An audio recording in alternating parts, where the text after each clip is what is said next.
Welcome back. Let's get more on Europe. For that, we bring in John Macon, an economist at the American Enterprise Institute. He's a former consultant to the International Monetary Fund, the U.S. Treasury, and the Federal Reserve Banks of Chicago and San Francisco, and he joins us from our Washington bureau. Mr. Macon, welcome to Bottom Line. Thanks for joining us today.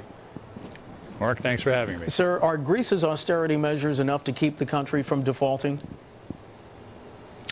Actually, one of the things we learned last year was that Greece's austerity measures make their problems worse. How so? Remember, in 2010, the Greek government and the Greek people got aid conditional on extreme fiscal austerity, which they needed to undertake. But the problem is that the austerity caused the economy to shrink. And this year, we actually have an economy that's shrinking at a 5 or 6% annual rate, and the deficit's bigger. So one of the underlying problems here is that the bottom line is Greece cannot afford to service its debts. They need to write them down. Earlier today, PIMCO's Mohammed El-Arian was on Bloomberg television talking about the situation in Greece. Let's hear what he had to say, and then I'd like to get your thoughts. Greece is like the toe that got infected.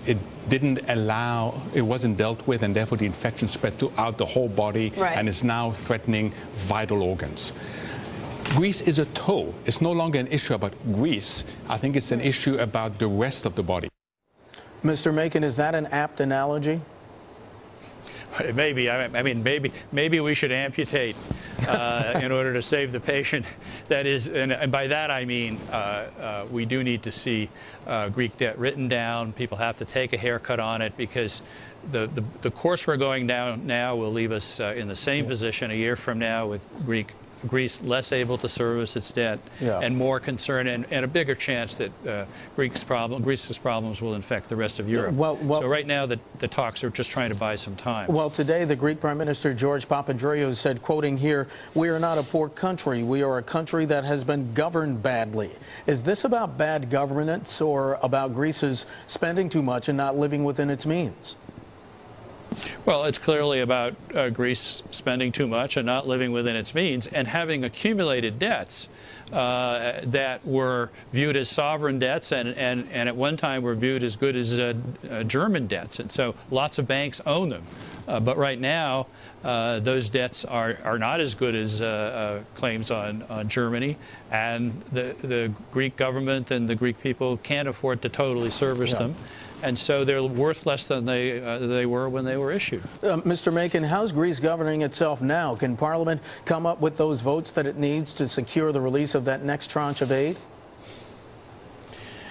I honestly don't know. I expect they will, because why not take another tranche of aid and put off the painful day of reckoning if somebody's willing to give you some more money to essentially say, well, we'll pay your interest and roll over your debt for you. You're inclined to say yes. This is what Argentina did for many years, and in the end they had to essentially default on their debt. Here we're talking about an orderly default where Greek debt is written down to a level that the Greek people and the Greek government can afford to service. Sir, in our last minute, the debt reduction measures, they're going to be very painful for the average Greek. Pension cuts, tax increases, a new property tax, they provoked anger and protest. What's life going to be like for them in the near term? Very, very difficult and very unpleasant.